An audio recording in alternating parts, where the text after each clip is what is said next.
साथ हैं अमलेंदु उपाध्याय।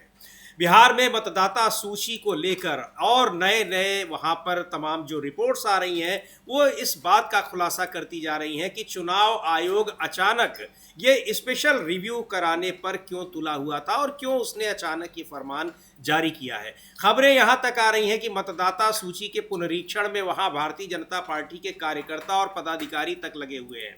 इस बात को लेकर आशंकाएं शुरू से ही जताई जा रही थी, लेकिन अब उस तरह के विजुअल्स और उस तरह की रिपोर्ट्स आ रही हैं, उस तरह के वीडियो सामने आ रहे हैं, तस्वीरें सामने आ रही हैं, जिसको लेकर हंगामा मचा हुआ है।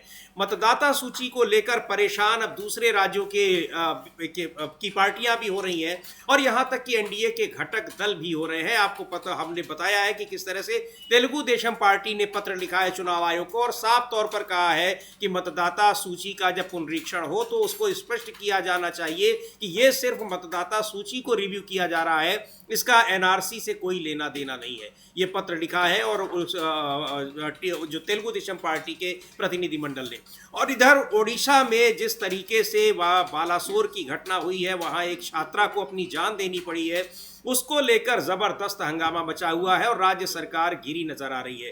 बीजेडी ने आज बालासोर बंद का आह्वान किया है। बीजेडी लंबे समय तक ओडिशा में सत्ता में रही है और पिछले साल अभी जब नई सरकार वहां भारतीय जनता पार्टी की बनी उसके बाद वो विपक्ष में आई है, उसने आज बालासोर बंद का आह्वान किया है और कल पूरा का पूरा विपक्ष ओडिशा बंद का आह्वान पहले ही कर चुका है, यानी 17 जुलाई को। तो इस तरीके से ओडिशा में जबरदस्त इस मामले पर सरकार से जवाब मांगा जा रहा है, लेकिन अब तक कोई कार्रवाई नहीं की गई है। इस पूरी प्रक्रिया में राज्य सरकार और वहाँ का जो शिक्षा विभाग है जिस तरीके से उसमें इसको इग्नोर करने की कोशिश की गई, छात्रा की शिकायत को इग्नोर करने की कोशिश की गई, उससे उसको जान देने पर मजबूर होना पड़ा। इस बात को लेकर पूरा राज्य वहाँ पर एक नाराजगी है, गुस्सा है। और इस बीच में असम के एक दिन दौरे पर कांग्रेस के राष्ट्रीय अध्यक्ष मल्लिकार्जुन खड़गे और लोकसभा में नेता प्रतिपक्ष राहुल गांधी असम पहुंचे हैं। वहां कार्यकर्ताओं से बात करेंगे, लेकिन वहां भी एनआरसी का मुद्दा एक बार फिर गर्म होने जा रहा है। वहां आशंका जताई जा रही है इस तरह की मतदाता सूची के रिव्यू की भी। और मुख्यमंत्री हिमंता बिस्व शर्मा पर बड़े आरोप लगाए हैं कांग्रेस पार्टी ने कि वो एक तरीके से वहां एक रियल एस्टेट के व्यक्ति की तरह काम कर रहे हैं और बड़े उद्योगपतियों को सस्ते दाम पर जमीनें पूरी असम की सौंप दे रहे हैं। ये आरोप विपक्ष ने वहां पर लगाया है, कांग्रेस पार्टी ने भी लगाया और कांग्रेस के नेताओं का आज कार्यकर्ताओं के साथ बैठक है, मुलाकात है। इन सब मुद्दों पर हम चर्चा करेंगे, बात करेंगे, लेकिन सबसे महत्वपूर्ण बात जो खबर आ रही है अभी ओडिशा से, हम आपको सीधे ले भी चलेंगे किस तरीके से वहां बालासोर में बंद का आह्वान किया गया है। और भुवनेश्वर में, राजधानी भुवनेश्वर में बीजू जनता दल के नेताओं ने और विपक्षी नेताओं ने वहां सचिवालय के बाहर प्रदर्शन किया है। ये खबर बहुत एक महत्वपूर्ण खबर है, किस तरीके से वहां की राज्य सरकार वहां की कानून व्यवस्था सवालों के घेरे में है। इसको लेकर विपक्ष सरकार पर हमलावर। हाँ बिल्कुल समीर जी, विपक्ष जो है वो सरकार पर हमलावर है और वहाँ प्रदर्शन हो रहे हैं उड़ीसा में। और आज जो है बीजू जनता दल ने बालासोर बंद का आह्वान किया है, उसकी वजह से सुबह 6 बजे से ही एकदम चक्का जाम है। जगह जगह ट्रक और बसों की लाइनें लगी हुई हैं, वो भी हम दिखाएंगे कि किस तरीके से वहाँ चक्का जाम हो रहा है। और एक ड्राइवर जो है उससे पूछा जा रहा है तो बता रहा है कि हम सुबह 6 बजे से यहाँ हैं। सचिवालय को घेरा है बीजू जनता दल कांग्रेस के कार्यकर्ताओं ने, वहाँ लाठीचार्ज हुआ है और पानी की बौछार छोड़ी गई है।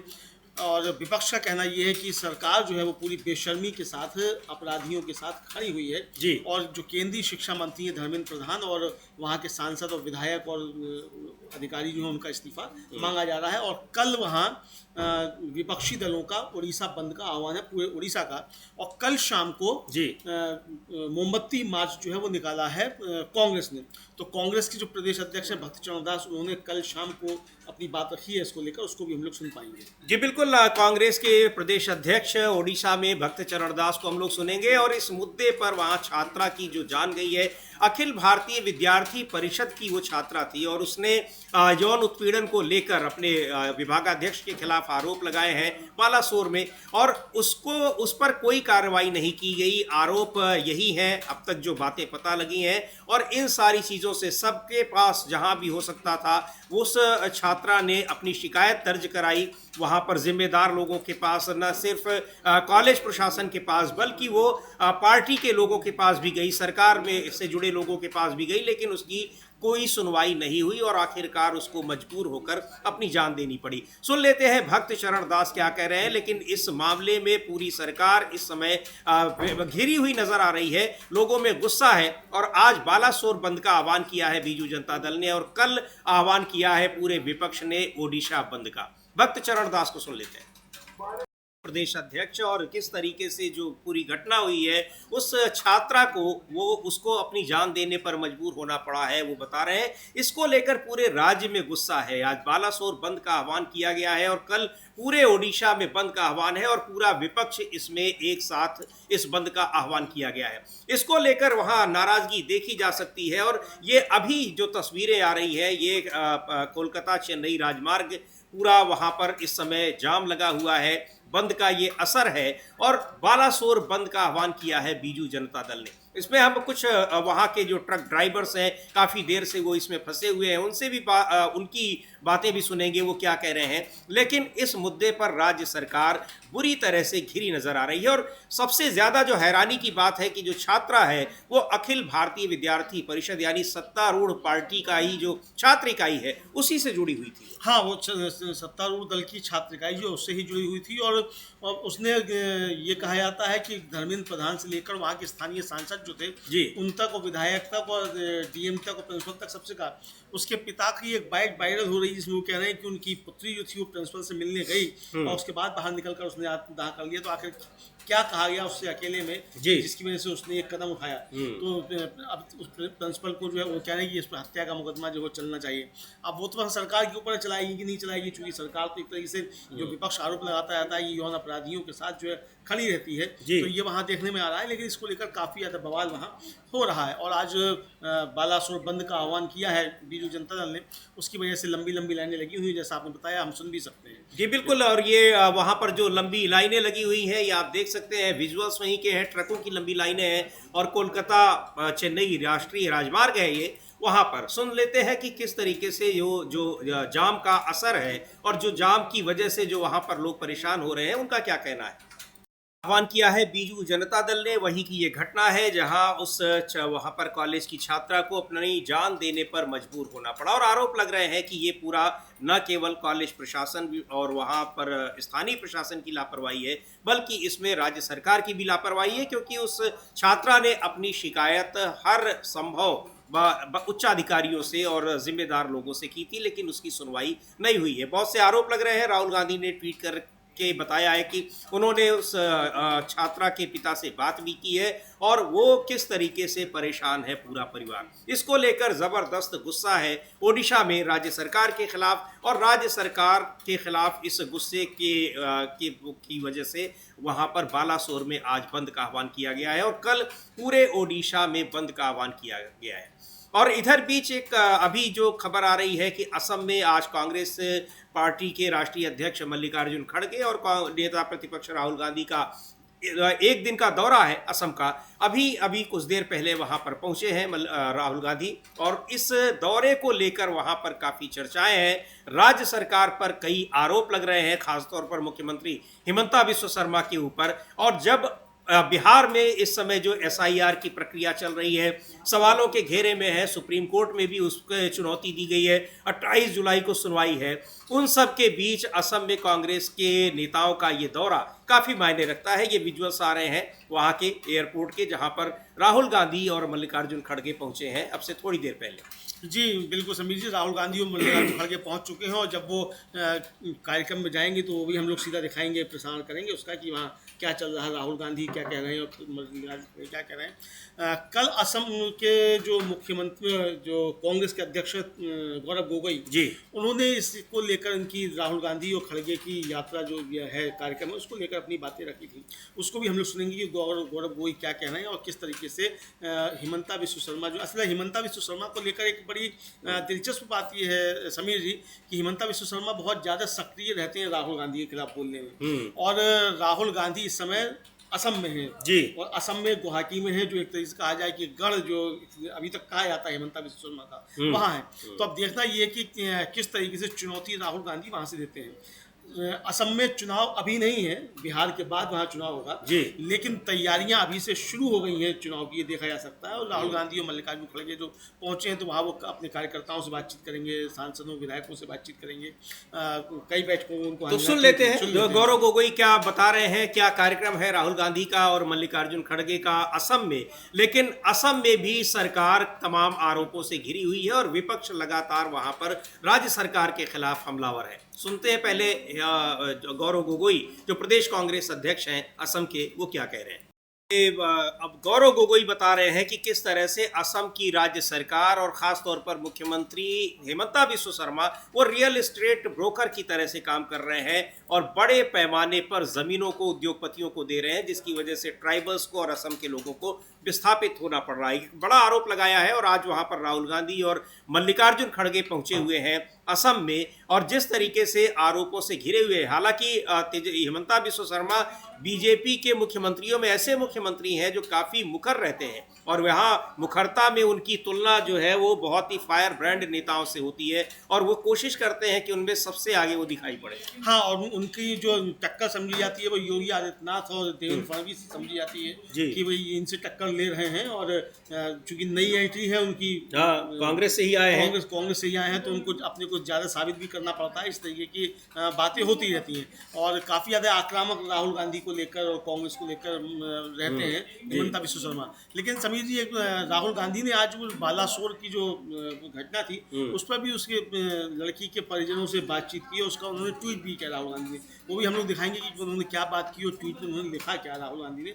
जी ठीक है, उसको ट्वीट किया है। बालासोर में जो घटना हुई है, राहुल गांधी ने वहां असम पहुंचने से पहले और उन्होंने ये ट्वीट करके बताया है कि उन्होंने उसकी लड़की के पिता से, परिजनों से उनसे बात की है फ़ोन पर और उन्होंने बताया कि किस तरह से ये पूरी घटना हुई जिसकी वजह से ये पूरा वहाँ पर राज्य उस गुस्से में है और उसको लेकर बंद का आह्वान किया गया है।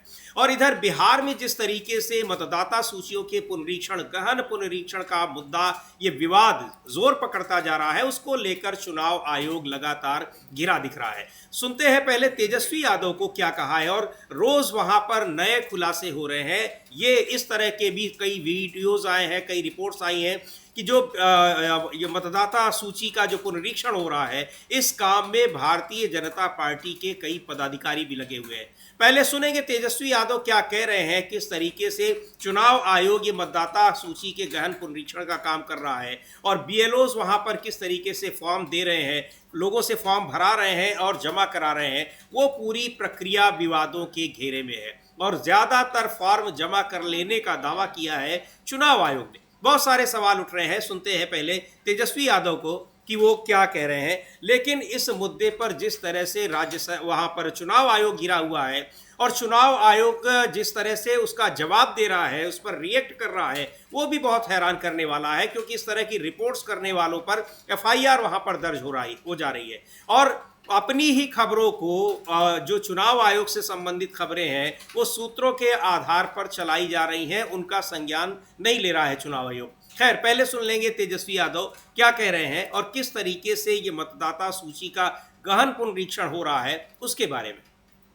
किए जाते हैं या उनमें कुछ हेर फेर कर दिया जाता है, जीत हार में वो कैसे तब्दील हो जाते हैं, ये बता रहे हैं तेजस्वी यादव। और ये पूरा खेल जो चुनाव आयोग पर जो आरोप लग रहे हैं मतदाता सूची के पुनरीक्षण के, उससे पहले भी चुनावी प्रक्रिया में मतदाता सूची में छेड़छाड़ करने और हेर फेर करने, बड़ी संख्या में लोगों के नाम काट देने और ऐसे लोगों के नाम जोड़ देने की खबरें आई जिनके जो वास्तव में एग्जिस्ट ही नहीं करते थे, चाहे महाराष्ट्र हो, चाहे दिल्ली हो, हरियाणा हो, कई राज्यों में इस तरह की खबरें आई हैं। और अब बिहार में तो पूरी की पूरी मतदाता सूची का ही गहन पुनरीक्षण करा रहा है चुनाव आयोग, जिसमें साफ तौर पर विपक्ष का आरोप है कि लाखों की संख्या में मतदाताओं को बाहर करने का फैसला का ये एक तरह से षड्यंत्र है, साजिश है। हालांकि चुनाव आयोग खुद भी कह चुका है कि इस पूरी प्रक्रिया में लाखों लोग मतदाता सूची से बाहर हो जाएंगे। ये बात उसने शुरू में कही थी जब इस नियम को लागू किया गया था। हाँ, और जब प्रतिनिधिमंडल था इंडिया गठबंधन का मिलने गया था, उससे कहा था कि 20% तो बाहर हो ही जाने हैं। हाँ। जब 20% बाहर हो ही जाने, फिर चुनाव आयोग क्यों बता रहा है कि 86% फॉर्म उसने ले ही लिए। हाँ।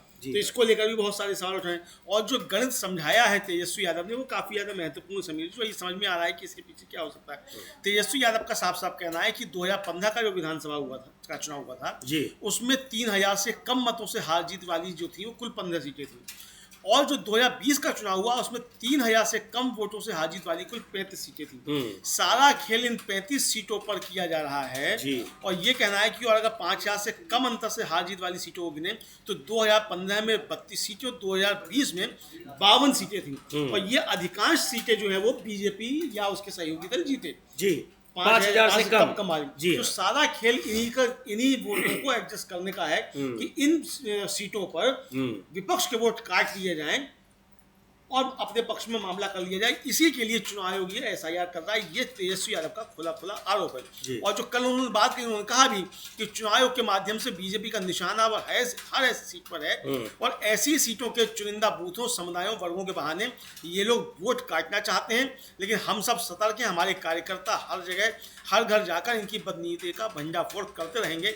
हम लोकतंत्र को ऐसे खत्म नहीं होने देंगे। ये साफ तौर पर तेजस्वी यादव ने कहा है जी। तो ये साफ तौर पर समझा सकता है कि खेल असल में चल क्या है इस एसआईआर के पीछे। जी बिल्कुल, इसीलिए एसआईआर को लेकर शुरू से ही उस पर आपत्तियां दर्ज कराई जा रही हैं और उसको लेकर विपक्ष ने नाराजगी जताई है कि मनमाने तरीके से चुनाव आयोग ये फैसला क्यों कर रहा है और वो भी चुनाव से ठीक पहले।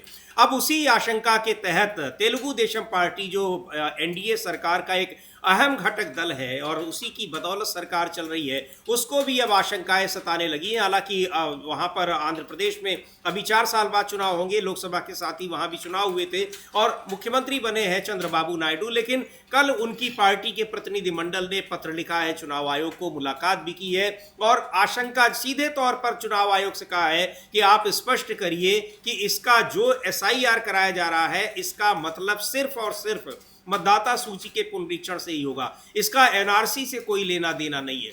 और ये उसको आशंका अपनी जताई है। इसको लेकर बिहार में भी जनता दल यूनाइटेड के भीतर भी काफ़ी उथल पुथल मची हुई है और अब तो जो खबरें आ रही हैं जिस तरह से भारतीय जनता पार्टी के तमाम पदाधिकारी और नेता उस मतदाता सूची को सही कराने में लगे हुए हैं, तो ये पर्दे के पीछे से नहीं बल्कि ये पर्दे के सामने से भी खेल होना शुरू हो गया है। तेजस्वी यादव ने इस पर एक ट्वीट किया है, उसको भी हम लोग देखेंगे और साफ तौर पर उन्होंने कहा है कि अब तो कुछ भी यहाँ पर छिपा नहीं है, सब कुछ स्पष्ट हो जा रहा है। तेजस्वी यादव लिख रहे हैं उस वीडियो को ट्वीट करते हुए कि चुनाव आयोग ने कह दिया है कि मतदाता सूची का काम बीजेपी संगठन ही देखेगा और भी किसी प्रत्यक्ष प्रमाण की आवश्यकता है क्या। तो ये जो विजुअल्स हैं इसमें बीजेपी की एक महिला मोर्चा की कोई पदाधिकारी है जो मतदाता सूची के पुनरीक्षण को सही करवा रही है। जी हाँ बिल्कुल। और उसमें बातें ये हमारा वीडियो नहीं है उसकी हम कोई पुष्टि भी नहीं करते हैं। तो यादव ने उसको ट्वीट किया तो जिम्मेदारी उन्हीं की है और उसमें वो जो है साफ तौर पर हुकताक हो रही है महिला मोर्चा के अध्यक्ष और आम नागरिकों के बीच में कि आप इसको कैसे कर रही हो और आप इसको कौन होती है करने वाली, ये उसको हम लोग सुन भी सकते हैं। जी बिल्कुल, उसको देख लेते हैं, सुनते हैं कि किस तरीके से वहां पर वो बीजेपी की नेता उस मतदाता सूची के पुनरीक्षण के काम को ऐसा लग रहा है जैसे उन्हीं की देखरेख में चल रहा हो और वही उसका सुपरविजन कर रही हो। इस तरीके से वहां मतदाता सूची बन रही है। बीएलओ कैसे गांव-गांव तक जा रहे हैं, ये खबरें, ये रिपोर्ट्स लगातार आई रही हैं। अधूरे फॉर्म जमा किए जा रहे हैं, अधूरी सारी चीज़ें की जा रही हैं। कई लोगों के यहाँ कई गांव में बीएलओ पहुँचे ही नहीं है और चुनाव आयोग दावा कर रहा है कि अब 10-12% ही बचा रह गया है, बाकी उसने सारे फॉर्म इकट्ठे कर लिए। हाँ बिल्कुल, ये बताया जा रहा है कि 10-12% ही बचा है और बाकी सब मतलब 86% तो वो बता रहे हैं सब कर ही चुके हैं। 86% वो कर चुके हैं और बाकी जो है वो कह दिया गया है कि जो लोग बाहर रह रहे हैं वो ऑनलाइन भर सकते हैं, ये भी बता दिया गया है। तो यानी समीर जी 95% तक पहुंच जाएगा, ये सब समझा जा सकता है। तो 10% लोग तो बाहर हैं ही कम से कम जी, तो वो 10% लोग जो बाहर से वो भी उसको भरेंगे, अब ये भी समझा जा सकता है। तो उसको लेकर काफ़ी ज़्यादा सवाल जो हैं और चुनाव आयोग पर सवाल बहुत ज़्यादा उठ रहे हैं कि चुनाव आयोग भारतीय जनता पार्टी के एजेंडे को लागू कर रहा है, ये आरोप लग रहे हैं। इधर आपने जो एनआरसी का जिक्र किया समीर जी, खबरें दो हैं। एक तो खबर ये है कि कल जो तेलुगु देशम का प्रतिनिधिमंडल मिला था चुनाव आयोग से, हम लोगों ने उसकी चर्चा भी की थी कि चिट्ठी लिखी है। वो चिट्ठी लिखी नहीं है, बल्कि वो जो प्रतिनिधिमंडल मिला, हाँ, उसने उस प्रतिनिधिमंडल ने वो पार्टी की तरफ से चिट्ठी चुनाव आयोग को दी है। यानी वो किसी व्यक्ति या विशेष की चिट्ठी नहीं है, वो पूरी पार्टी की तरफ से चिट्ठी है। जी हाँ। और वो चिट्ठी दी गई है और उसमें इस पे आपत्ति जताई गई है और कहा गया है कि वहाँ भी ये SIR इस तरह से नहीं हो और पूरे देश में तो किसी हाल में नहीं हो। बहुत सख्त आपत्ति आई है और ये एक तरीके से NDA के अंदर टूटन समझी जा सकती है। और ये समझा जा रहा है कि शायद नीतीश कुमार ने चंद्रबाबू नायडू से संपर्क करके चिट्ठी भिजवाई है। क्योंकि बिहार में चुनाव है तो नीतीश कुमार ये दिखाना नहीं चाहते कि NDA में कुछ गड़बड़ है। हाँ। तो नीतीश कुमार ने चंद्रबाबू नायडू के जरिए ये चाल चली है ताकि चुनाव पर दबाव डाला जा सके, क्योंकि इसमें वोट, हाँ, क्योंकि चंद्रबाबू उनकी पार्टी को, तेलुगु देशम पार्टी को अभी देने की क्या जरूरत है? हाँ, 4 साल बाद उनके यहाँ चुनाव जी। होने। लेकिन बिल्कुल आप सही कह रहे हैं कि ये नीतीश कुमार का ही दबाव होगा, या उनके कहने पर नायडू ने अपने प्रतिनिधिमंडल को भेजा चुनाव आयोग के पास। यह दूसरी तरफ एक खबर ये भी है कि जो असम सरकार है वो चुनाव आयोग से कह रही है कि जब आप यहाँ SIR करें तो उसमें NRC को शामिल करें, क्योंकि हमारे यहाँ NRC हो चुकी है। ये असम का NRC, ठीक है, असम में NRC हो चुकी है। और उस NRC का नतीजा क्या हुआ था कि 15 या 16 लाख का बताया गया कि वो उसमें विदेशी हैं, और मालूम पड़ा 14 लाख उसमें हिंदू हैं। और फिर उसके बाद भी वो हटा दिया गया और सारे जो थे वो अब धीरे धीरे सबको बताया जा रहा है कि सब भारतीय हैं। ये सवाल है। और खुद जो असम के मुख्यमंत्री वो कह रहे हैं कि ऐसा कोई मामला है तो आप उसमें विदेशी नागरिकता प्राधिकरण में मत जाइए, आप CA के जरिए आ जाइए। वहाँ ये भी अब शुरू हो गया है। तो यानी NRC का नुकसान वहाँ किसको हुआ ये समझ में आ गया। तो अब NRC को तो लागू नहीं किया जा रहा है, लेकिन NRC जैसी चीज जो है वो पिछले दरवाजे से चुनाव के जरिए लागू कराई जा रही है, ये विपक्ष का आरोप है। तो पहले हम लोग सुन लेते तेजस्वी यादव ने जो वीडियो जारी किया है कि महिला मोर्चा वाला, वो उसके बाद फिर जयराम रमेश जो कांग्रेस के सांसद हैं और महासचिव संचार भी हैं, उन्होंने भी बिहार में SIR की प्रक्रिया को लेकर काफी गंभीर आरोप लगाए हैं। और उनका साफ तौर पर कहना है कि इसके पीछे 7 कल्याण मार्ग यानी कि प्रधानमंत्री निवास जो है वो है इसके पीछे, यानी इसके लिए सीधे सीधे प्रधानमंत्री जिम्मेदार है। जी बिल्कुल। पहले देखते हैं जो तेजस्वी यादव ने जो ट्वीट किया है, जिन विजुअल्स को, जो वीडियो ट्वीट किया है, और जिसमें बीजेपी के वर्कर्स, बीजेपी के कार्यकर्ता, पदाधिकारी वो इस मतदाता पुनरीक्षण काम में किस तरीके से इन्वॉल्व हैं और वो उसमें कैसे दखल दे रहे हैं, वो सीधे सीधे दिखाई पड़ रहा है। और इसीलिए ट्वीट किया है, लिखा है तेजस्वी यादव ने कि अब इससे ज्यादा प्रमाण चुनाव आयोग को क्या चाहिए। देखते हैं इस रिपोर्ट को ट्वीट किया है तेजस्वी यादव ने, और इसमें दिख रहा है, अब दोस्तों रिपोर्टर नाम भी ले रहे हैं वो दरभंगा का, कि वहाँ की महिला मोर्चे की अध्यक्ष जो है, जिला अध्यक्ष, जो भी उनका पद हो, वो कैसे वहां पर बैठी हैं और किस अधिकार से बैठी हैं। यानी चुनाव आयोग जो मतदाता सूची का पुनरीक्षण कर रहा है, गहन पुनरीक्षण, उस गहन पुनरीक्षण की जिम्मेदारी बीजेपी के नेताओं को दे दी गई है। इससे ज्यादा प्रमाण क्या होगा, यही सवाल पूछा है तेजस्वी यादव ने। और वो महिला मोर्चा की जो नेता है वो किस अधिकार के साथ कह रही हैं, बिल्कुल वो अपने को जस्टिफाई कर रही हैं कि वो वहां बैठी हुई है। हाँ, जैसे उनको कि वास्तव में किसी ने जिम्मेदारी दी हो कि आप यहाँ पर बैठिए। हाँ, अब वो बता रही है समाज सेवा करनी चाहिए। ये समाज सेवा जो है, ये समाज सेवा तो क्या है, इसका मतलब ये समाज सेवा इसी तरीके की है। अब जो आरोप लग रहे हैं कि चुनाव आयोग ने जो स्वयं सेवक भर्ती किए वो यही स्वयं सेवक है, बीजेपी के कार्यकर्ता ही स्वयं सेवक बनाए गए, जिसको लेकर अखिलेश यादव ने सवाल उठाए थे कि ये स्वयं सेवक कौन है, इनकी पहले जांच होनी चाहिए। तो अब ये आरोप साफ तौर पर दिखाई पड़ रहे हैं कि ये जो लगाए जा रहे हैं चुनाव के ऊपर, वो आरोप कहीं ना कहीं सच होते हुए नजर आ रहे हैं। क्योंकि विपक्ष अब जिस तरीके से कर रहा है इन चीजों को सामने लाकर, उससे साफ समझाया जा सकता है कि मामला बहुत ज्यादा गड़बड़ है। अब चुनाव आयोग इसको भी क्या फेक ठहराएगा, इसको भी क्या मिसलीडिंग करेगा? चुनाव आयोग की हिम्मत है तो करके दिखाए, और वरना फिर कहे कि ये कहाँ की चीज, इसको स्वीकार करे। फिर बिल्कुल सारे जो BLO बैठे हैं उनके बीच में वहां पर वो बैठी हैं महिला, और सीधे तौर पर वहां उस पूरी प्रक्रिया में कैसे दखल दे रही हैं। यानी उनके निर्देशन में मतदाता सूची तैयार हो रही है। चुनाव आयोग जो गहन पुनरीक्षण कर रहा है वो भारतीय जनता पार्टी के पदाधिकारियों के निरीक्षण में, उनके नेतृत्व में ये गहन पुनरीक्षण का काम हो रहा है। और इसी को लेकर तेजस्वी यादव ने ये सवाल किया है कि आखिर इससे बड़ा प्रमाण और क्या होगा। और जो बहुत सारी खबरें आ रही हैं कि कैसे ये मतदाता फॉर्म इकट्ठे किए जा रहे हैं मतदाता सूची के पुनरीक्षण के लिए, उन सब पर तो बहुत सारे सवाल उठ ही रहे हैं। एक बार सुनेंगे कांग्रेस के नेता जयराम रमेश इस बारे में क्या कह रहे हैं। और उनका सीधा आरोप है कि पूरी की पूरी प्रक्रिया संचालित हो रही है प्रधानमंत्री आवास से। बड़ा आरोप उन्होंने लगाया है, और ये आरोप लगातार लग रहे हैं चुनाव आयोग पर कि वो भारतीय जनता पार्टी और केंद्र सरकार के निर्देशन में सारा कुछ कर रही है।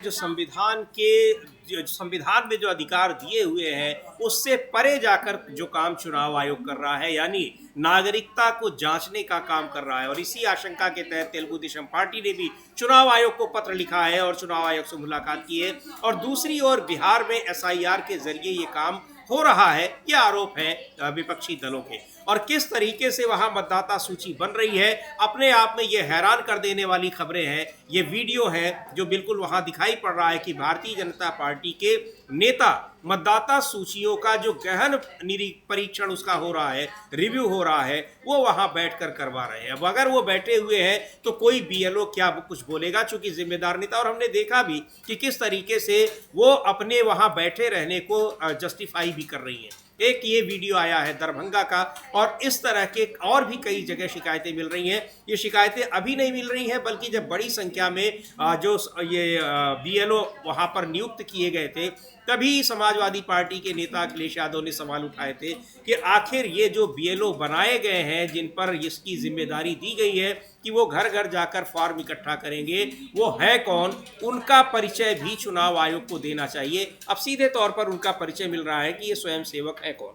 हाँ बिल्कुल, ये स्वयंसेवक कौन है इसको लेकर ये साफ तौर पर समझ में आ रहा है कि स्वयंसेवक जो है वो RSS के ही स्वयंसेवक हैं, यानी BJP के ही कार्यकर्ता है। चूंकि तेजस्वी यादव जो वीडियो पोस्ट कर रहे हैं वो साफ तौर पर देखा जा सकता है कि महिला नेत्री जो है BJP की, वो कह रही है हम समाज सेवा कर रहे हैं। अरे समाज सेवा करना है, घर जाके करो समाज सेवा। जहाँ BLO बैठा हुआ है तो वहाँ बैठ के आप कैसे बैठी हुई हैं? और चुनाव आयोग इस पर खामोश है, बता रहा है मिसलीडिंग है सब कुछ, इसको भी बताया मिसलीडिंग है। और वरना फिर FIR दर्ज करा उस महिला नेत्री के ऊपर। अभी हालांकि मिसलीडिंग इसको अभी नहीं बताया, इसको नहीं बताया बता देता है आमतौर पर, इसको नहीं बताया है। लेकिन जिस तरीके से यूट्यूबर पे FIR दर्ज कराई है, तो इसको भी FIR दर्ज करा इस महिला नेत्री पर चुनाव आयोग, तो होना चाहिए।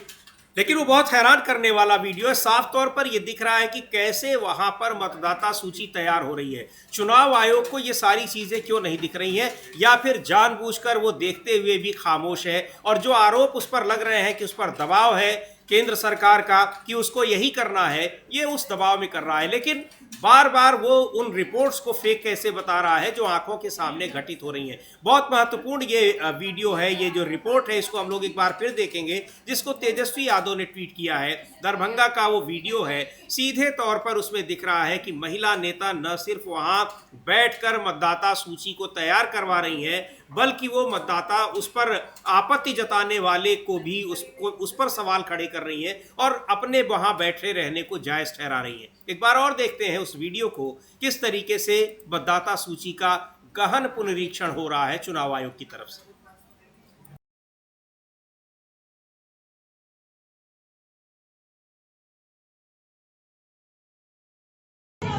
वोटरों को घर घर नहीं जाके यहाँ बुला के काम कराया जा रहा है।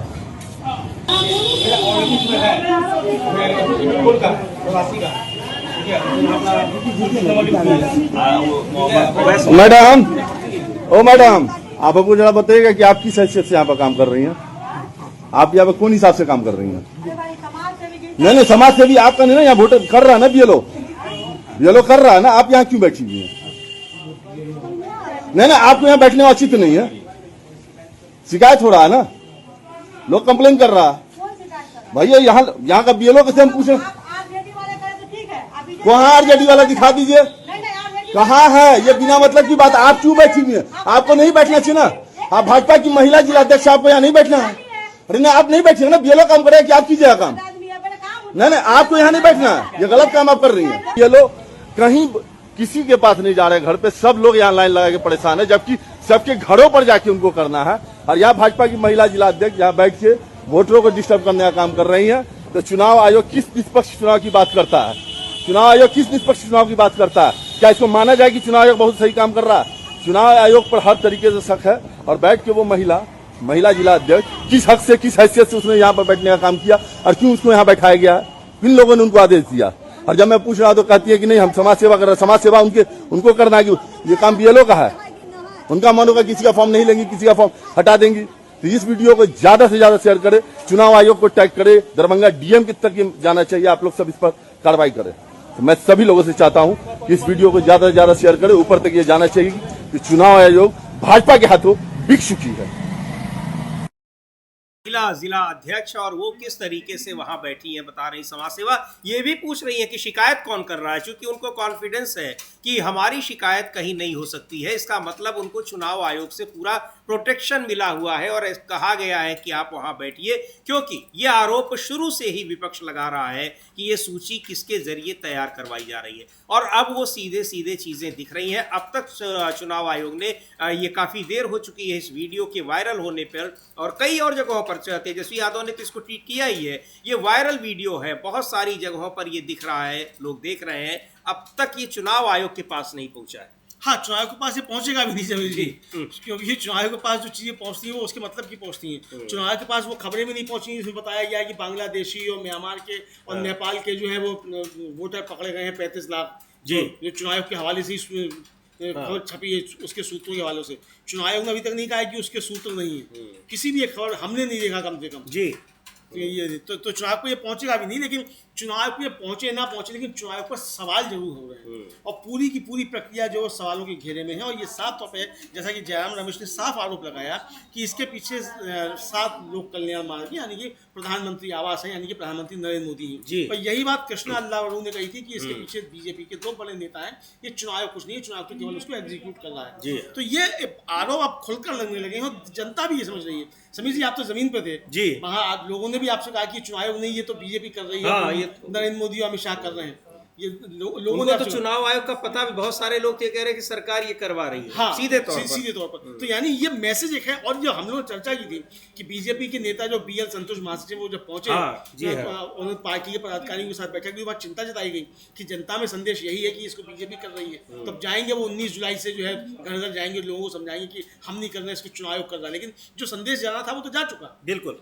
तो ये अब भारतीय जनता पार्टी के ऊपर लगातार सवाल इसको लेकर बहुत ज्यादा उठ रहे हैं। तो ये सवाल उठ रहे हैं बीजेपी पर भी, सरकार पर भी, और चुनाव आयोग तो इसमें घिरा ही है कि किस तरह से मतदाता सूची के पुनरीक्षण को जो एक षड्यंत्र बीजेपी विपक्षी दल बता रहे थे, वो षड्यंत्र सीधे तमाम प्रमाणों के आधार पर दिखाई पड़ रहा है। बीजेपी के नेता बैठकर मतदाता सूची तैयार कर रहे हैं। BLO को कहा गया था कि वो घर घर जाकर करेंगे, लेकिन एक जगह बैठकर तमाम BLO फॉर्म बुला रहे हैं, अपने से भर रहे हैं और अपने ही तरीके से उसको वहां पर जो फॉर्म भरे जाने हैं वो वहां अपलोड किया जा रहा है। ये सीधे तौर पर दिख रहा है। BLO गांव में नहीं जा रहे हैं, और जहां जा भी रहे हैं तो लोगों को वो रिसीविंग फॉर्म नहीं दे रहे हैं, यानी लोगों को ये पता ही नहीं है चल पाएगा कि उन्होंने फॉर्म भरा है या नहीं भरा है।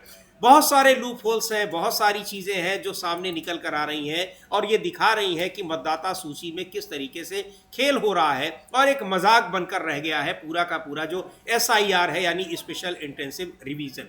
इसको लेकर सवाल उठ रहे हैं। सुप्रीम कोर्ट में भी मामला है, लेकिन चुनाव आयोग इसको जस्टिफाई कर रहा है, वो अपना सही बता रहा है और जल्दी से जल्दी सारे फॉर्म भर लेने का दावा कर रहा है, कोशिश भी कर रहा है। 86 जो वहाँ पर % बता रहा है कि उसके पास फॉर्म इकट्ठे हो गए हैं, यानी अब कुछ ही बचे हुए हैं। ये अभी तक तो माना जा रहा था कि बहुत सारे लोग लिस्ट से बाहर हो जाएंगे, लेकिन सवाल यह है कि जब सारे लोग फॉर्म ही जमा कर दे रहे हैं तो फिर लिस्ट से बाहर कौन होगा? हाँ, क्योंकि 20% तो बता चुका था, लेकिन 20% तो अब नहीं रह गए, अब तो मुश्किल से 10-12% रह गए हैं, उससे ज़्यादा फॉर्म आ चुके हैं। ये फॉर्म आ कहाँ से रहे हैं, ये बहुत बड़ा सवाल बना हुआ है। हाँ, बिल्कुल, बहुत बड़ा सवाल बना हुआ है। और जब आपने 86% से ज़्यादा आपने इकट्ठा कर लिए हैं और फिर आप कह रहे हैं जो बाहर रह रहे हैं वो लोग ऑनलाइन भर सकते हैं, तो यानी कि वो 90% से ऊपर तो कम से कम पहुंचेगा, 95-96% तक भी पहुंच सकता है। और 2-3% तो भाई ठीक है, वो ईमानदारी का हो सकता है कि जो लोग जिनकी मृत्यु हो गई है उनके नाम कट जाए, लेकिन नए नाम जुड़ेंगे भी तो वो बराबर ही लगवा आ जाएगा।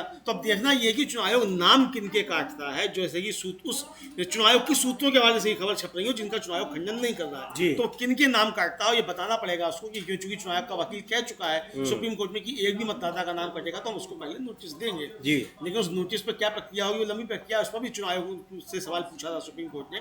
अब ये सामने जब चीजें आएंगी तब देखा जाएगा किस तरीके से आगे बढ़ता है। और ये चुनाव इस SIR के अलावा ये भी बहुत सारी खबरें हैं कि बीजेपी बिहार में चुनाव जीतने के लिए क्या क्या कर रही है। इसको लेकर NCP के नेता हैं रोहित पवार, उन्होंने बड़ा आरोप लगाया है कि जो महाराष्ट्र में मराठी और गैर मराठी विवाद चल रहा है उसके पीछे भी बिहार का चुनाव है, उससे शायद सत्तारूढ़ पार्टी को फायदा हो रहा होगा, इसलिए इस जो ये मुद्दा है गैर मराठी और मराठी का, वो यहाँ पर छाया हुआ है। और न केवल बिहार में बल्कि मुंबई में भी म्यूनिसिपल कॉरपोरेशन का चुनाव है। इस वजह से एक बार सुन लेंगे किस तरीके से चुनाव की वजह से मराठी और गैर मराठी मुद्दे को हवा देने के आरोप लग रहे हैं महाराष्ट्र में सरकार पर, राज्य सरकार पर।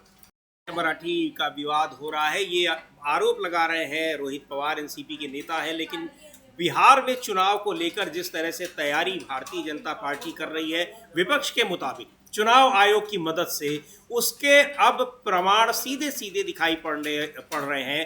कैसे वहां पर भारतीय जनता पार्टी के नेता बैठकर मतदाता सूची तैयार करा रहे हैं, और जब बीजेपी के नेता बैठकर वहां मतदाता सूची तैयार कराएंगे तो कैसी मतदाता सूची बनेगी, इसके बारे में बहुत ज्यादा सोचने की जरूरत नहीं है। हाँ बिल्कुल समीर जी, समझा जा सकता है कि बीजेपी ही मतदाता सूची तैयार कर रही है और बीजेपी ही मतदाता सूची प्रकाशित करेगी। ये अब आरोप सच होते हुए दिखाई पड़ रहे हैं, क्योंकि इस तरीके के कई वीडियो सामने आ चुके हैं।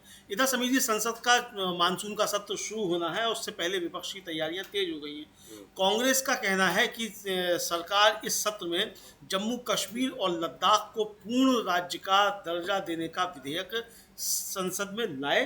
और कांग्रेस ने के जो राष्ट्रीय अध्यक्ष मल्लिकार्जुन खड़गे और लोकसभा में नेता विपक्ष राहुल गांधी, दोनों ने प्रधानमंत्री नरेंद्र मोदी को इस संबंध में एक पत्र लिखा है और सरकार से अनुरोध किया है कि वो केंद्र शासित प्रदेश लद्दाख को संविधान की 6वीं अनुसूची में शामिल करने के लिए विधेयक लाए। जी बिल्कुल, ये विधेयक ये इसको यानी जम्मू कश्मीर और लद्दाख को पूर्ण राज्य का दर्जा देने के लिए पत्र लिखा है, मांग की है, और 6वीं अनुसूची में लद्दाख को शामिल करने की मांग की है। मल्लिकार्जुन खड़गे और राहुल गांधी ने प्रधानमंत्री को पत्र लिखा है, मानसून सत्र में इसको लागू करने की मांग की है। चूंकि धारा 370 के हटने के बाद वहाँ पर 2 राज्य बने, जम्मू कश्मीर का जो विशेष दर्जा था खत्म करके वहाँ जम्मू कश्मीर और लद्दाख, अब उसको पूर्ण राज्य का दर्जा देने की मांग हो रही है। क्योंकि जिस तरह से वहाँ राज्य सरकार की स्थिति है, राज्य सरकार के पास कोई पावर नहीं है और राज्य के मुख्यमंत्री को वहाँ की पुलिस ही किस तरह से धक्के मारकर बाहर कर देती है, वो 2 दिन पहले हम लोगों ने वीडियो में देखा भी था।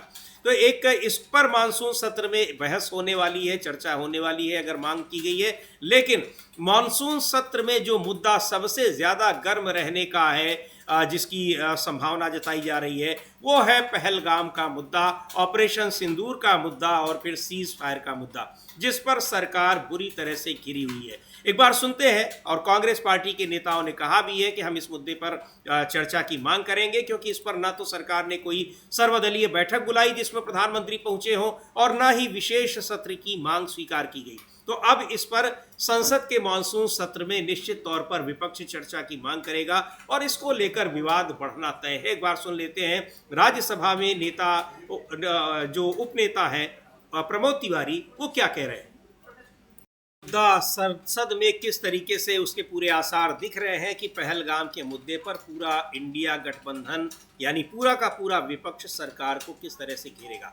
और चूंकि उस पर लगातार मांग को जिस तरह से इग्नोर किया सरकार ने, उससे ये तय था कि मानसून सत्र में ये मुद्दा जोर शोर से उठना ही है, और अब उसकी पूरी तैयारी की जा रही है, रणनीति बनाई जा रही है, जिसका जिक्र प्रमोद तिवारी कर रहे हैं। इसके अलावा भी तमाम मुद्दे हैं, और चुनाव आयोग का जो ये मुद्दा है अमलेंदु जी, निश्चित तौर पर ये संसद के इस सत्र में भी, पहले भी, क्योंकि राहुल गांधी ने पिछले सत्र में ही मांग की थी कि इस पर चर्चा होनी चाहिए, नहीं स्वीकार की गई। लेकिन अब बिहार में भी जिस तरह से हो रहा है, तो अब ये चुनाव आयोग का मुद्दा संसद में जोर शोर से उठना, इसका भी तय दिखाई पड़ रहा है। हाँ बिल्कुल, आपको याद होगा कि जो लोकसभा अध्यक्ष ने टिप्पणी की थी कि मतदाता सूची क्या बीजेपी बनाती है, जी हाँ, क्या सरकार बनाती है, तो राहुल गांधी कहा था कि हम सरकार नहीं बनाती है, लेकिन जो सरकार करती है उस पर चर्चा होनी चाहिए, चुनाव आयोग पर चर्चा होनी चाहिए। तो ये मसला फिर उठेगा, जो अब तर्क यही आएगा कि सरकार बनाती है क्या, सरकार बनाती नहीं है, लेकिन मुख्य चुनाव आयुक्त को सरकार नियुक्त कर रही है।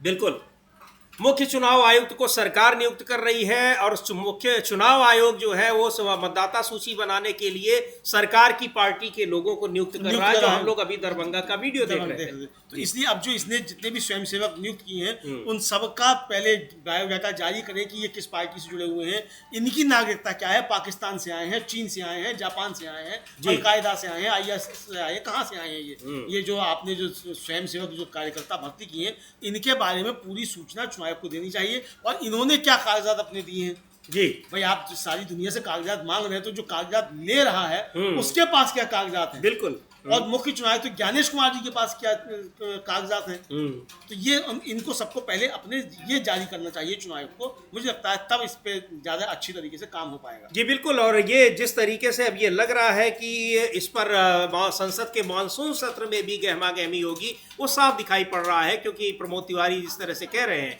कि पहलगाम का मुद्दा, चुनाव आयोग का मुद्दा, ये सारे मुद्दे ऐसे हैं जिन पर संसद में चर्चा होनी है, क्योंकि सरकार पूरी तरह से इन सारे आरोपों पर खामोश है और आंख मूंदे इन सब चीजों को देख रही है। चुनाव आयोग पर तो सीधे तौर पर यह आरोप लग रहे हैं कि वो सरकार से मिलकर पूरी चुनावी प्रक्रिया को प्रभावित कर रही है, और जिस तरह से बिहार में एसआईआर की प्रक्रिया अपनाई जा रही है, उसमें जो चीज़ें दिखाई पड़ रही हैं, जो रिपोर्ट्स आ रही हैं कि कैसे मतदाता सूची के लिए फॉर्म लिए जा रहे हैं, अधूरे फॉर्म लिए जा रहे हैं, और उसके बाद इस सूची को तैयार करने की जिम्मेदारी बीजेपी के नेताओं को दी गई है, जो हमने अभी थोड़ी देर पहले वीडियो देखा है बिहार के दरभंगा का। ये सारी चीज़ें हैरान करने वाली हैं और विपक्ष के आरोपों को पूरी तरह से पुष्ट करती दिखाई पड़ रही हैं।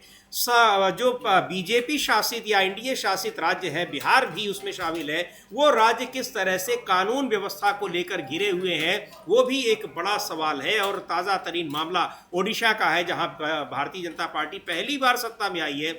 वहां कानून व्यवस्था को लेकर जबरदस्त इस समय हंगामा हो रहा है, सरकार के खिलाफ विपक्ष सड़कों पर दिख रहा है। आज बालासोर बंद का आह्वान किया है बीजू जनता दल ने, और कल यानी 17 जुलाई को पूरे विपक्ष ने ओडिशा बंद, पूरे ओडिशा को बंद करने का आह्वान किया है।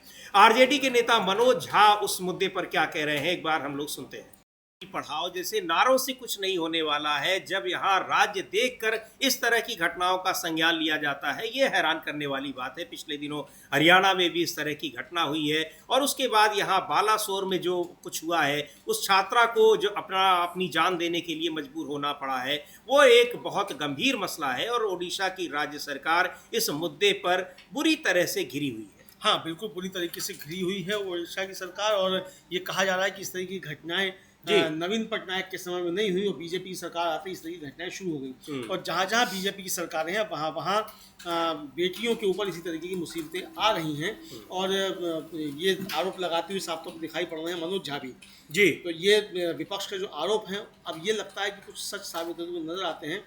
अगर ऐसा नहीं है तो बीजेपी को वहाँ कार्रवाई करनी चाहिए, चूँकि ये बातें आ रही हैं कि उस बेटी ने बीजेपी के नेताओं से भी संपर्क किया, वहाँ प्रशासनिक अधिकारियों से संपर्क किया, बीजेपी के सांसद से संपर्क किया, विधायक से संपर्क किया, और जो केंद्रीय शिक्षा मंत्री धर्मेंद्र प्रधान, उनको भी टैग करके उसने शिकायत की, लेकिन उस पर कोई कार्रवाई नहीं हुई।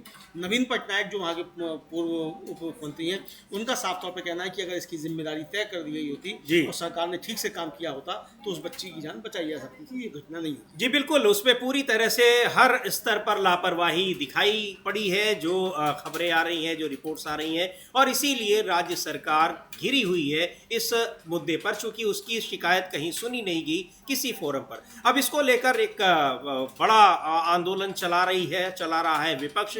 बालासोर बंद का आह्वान किया है आज बीजू जनता दल ने, और कल पूरे विपक्ष ने ओडिशा बंद का आह्वान किया है। इस पर अब सरकार क्या करती है, किस तरह की कार्रवाई करती है, जो भी दोषी हैं उनके खिलाफ, क्योंकि उनकी जो आंतरिक रिपोर्ट्स हैं उनमें जो भी अभियुक्त थे उनको क्लीन चिट दे दी गई थी, जबकि वो हर फोरम पर शिकायत कर रही थी पीड़ित छात्रा। खैर, अब इस पर क्या सरकार का रुख होता है ये देखने वाली बात होगी, लेकिन जिस तरह से तमाम राज्य सरकारों में जो बीजेपी शासित और एनडीए शासित राज्य सरकारें हैं, वहाँ कानून व्यवस्था को लेकर सरकारें जो घिरी हुई हैं, और उन पर जो बीजेपी की चाहे वो वहाँ पर महिला आयोग हो, मानवाधिकार आयोग हो, उनकी कोई फैक्ट फाइंडिंग टीम नहीं दिखाई पड़ती है। वही सवाल उठा रहे थे मनोज झा कि आखिर इन सब घटनाओं को भी पार्टी देखकर क्यों इस पर कदम उठाया जाता है।